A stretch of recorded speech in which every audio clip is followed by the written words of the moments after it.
Praise the lord. బాగున్నారా?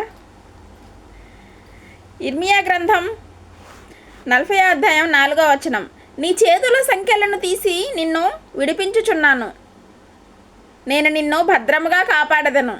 ఆమేన్.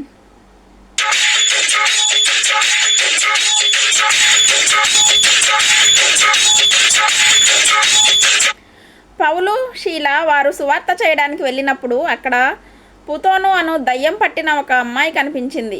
రోజు ఆమె అంటుంది, ఆ దయ్యం పట్టిన ఆవిడ ఆ ఇద్దరు మనుషులు ఎవరంటే దేవుని రక్షణ సువార్త మీకు ప్రకటించడానికి వచ్చారని సోది చెప్పే అమ్మాయి చెప్తుంది. ఆ అమ్మాయి ఎప్పుడు వీళ్ళని చూడలా.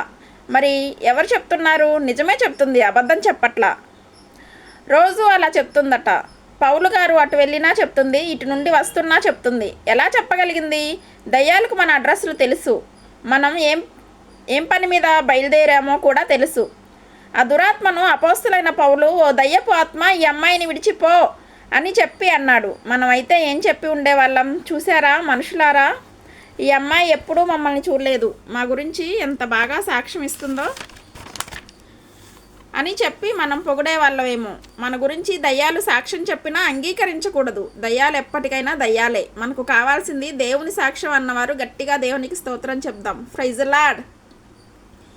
అలా గద్దించినందుకు ఆమెను ఆ ఊరిలో ఉన్న వాళ్ళందరూ కలిసి పౌలును శీలను బంధించి గాయపరిచి జైల్లో పెట్టారు. సువార్త చెప్పడానికి వచ్చారు, మేలు చేయడానికి వచ్చారు. కానీ అక్కడున్న వాళ్ళు ఏం ఆలోచించారంటే, ఈ మనుషులు గద్దిస్తే దయ్యాలు పోతున్నాయి, సోది చెప్తే అమ్మాయిలో దయ్యం పోయింది.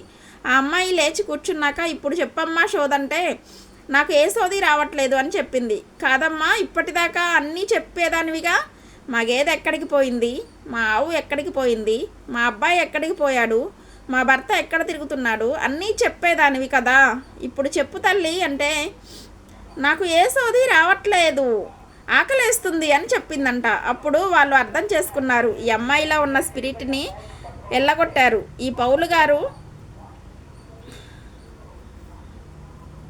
అతని దగ్గరకు వచ్చి అడగాల్సింది, అయ్యా పౌలు, దయాన్ని వెళ్ళగొట్టే శక్తి నీకు ఎక్కడి నుండి వచ్చింది? మాకు ఆ దేవుని గురించి పరిచయం చేస్తావా, చేయవా అని అడగాల్సింది.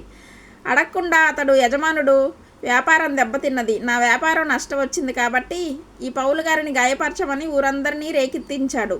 ఊరిలో ఉన్న అమాయకుల్ని కూడా ఏది నిజానిజాలు తెలుసుకోకుండా ఒక అతడు వ్యాపారస్తుడు కేకలేశాడని అతనితో పాటు అందరూ పరిగెత్తుకుంటూ వచ్చారు. అందరూ కలిసి వీరి మీద గొడవపడి కొట్టారు. వారు జైల్లో పెట్టబడిన దానిని బట్టి వారు దేవుణ్ణి స్తుతించారంట.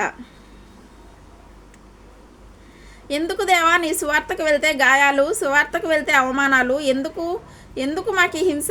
మా కాళ్ళను ఆ చెక్కల మధ్యలో పెట్టి బంధించారు కదా, ఎందుకు మాకు ఈ శ్రమ ఎదురైందని అనలేదు.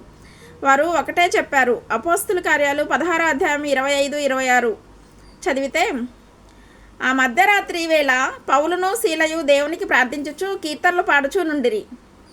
ఖైదీలు వినుచుండిరి. అప్పుడు అకస్మాత్తుగా మహాభూకంపము కలిగెను. చెరసాల పునాదులు అదిరెను. వెంటనే తలుపులన్నీ తెరుచుకొనెను. అందరి బంధకములు ఊడెను. ప్రార్థించి స్తుతిస్తున్నప్పుడు ఏం జరిగింది ప్రియులారా? భూమి కంపించింది. రెండవది, చెరసాల పునాదులు అదిరెను. పునాదులు కూడా అదిరిపోయాయి. మూడవది, తలుపులన్నీ తెరుచుకున్నాయి. నాలుగవది, అందరి బంధకాలు తెగిపోయాయి. దేవునికి స్తోత్రం కలుగునుగాక. హల్లెలూయా. అంటే శ్రమల్లో, బాధల్లో, అవమానాల్లో మీరు ఒక జైల్లో పెట్టబడినట్టుగా ఉందా మీ పరిస్థితి? అపోస్తుల కార్యాలు 16వ అధ్యాయం 25-26 చదవండి. అప్పుడు బాధ అనే జైల్లో ఉన్నారా? లేదా ఇంటి చుట్టూ అవమానాలు అనే ప్రెజర్లో ఉన్నట్టుగా జైల్లో అనిపిస్తుందా? ఇబ్బందులు, కష్టము, వ్యాధి, రోగం అనే ఒక జైల్లో ఉన్నట్టుగా ఉందా? అయితే మీరు ప్రార్థించండి, స్తుతించండి. అప్పుడు ఏమవుతుందో తెలుసా? సాతాను పునాదులు కదిలిపోతాయి ప్రియులరా. అంత మాత్రమే కాదు, నీకున్న బంధకాలు తెగిపోతాయి, తలుపులన్నీ తెరువబడతాయి, మార్గములు సరళమవుతాయి. మీరు ఏ పరిస్థితిలో నుండి బయటికి రాలేకపోతున్నారా? ఎటువంటి ఇబ్బందులు ఉన్నా మీరు బయటపడగలరు ప్రియులారా. ప్రార్థించండి. సంఖ్యలతో బంధించబడినప్పుడు ఏం చేయాలి? 1, పరిస్థితులను బట్టి కృంగిపోక పరిస్థితులను మార్చగల దేవుని వైపు చూడాలి. అపోస్తుల కార్యాలు 16-26 వరకు. రెండవది, స్తుతియాగము ధూపము వలె దేవుని సన్నిధి చేరాలి. కీర్తనలు 50వ అధ్యాయం 23వ వచనం. మూడవది అత్యాసక్తితో ప్రార్థించాలి. అపోస్తుల కార్యాలు 12వ అధ్యాయం 5వ వచనం.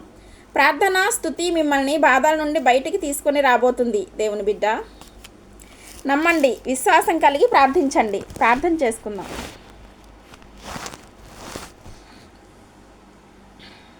ప్రభువా, ఏ స్థితిలో ఉన్నా, ఏ పరిస్థితిలో ఉన్నా మమ్మల్ని బయటికి తీసుకొని రాగల శక్తిమంతుడవు.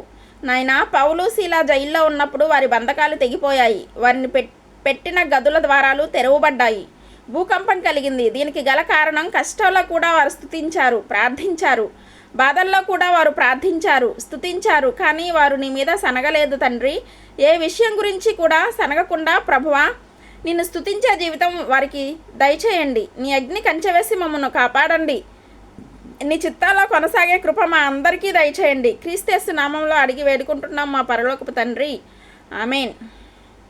ప్రభు కృప మీకు తోడై ఉండి నడిపించునుగాక. ఆమెన్. God bless you.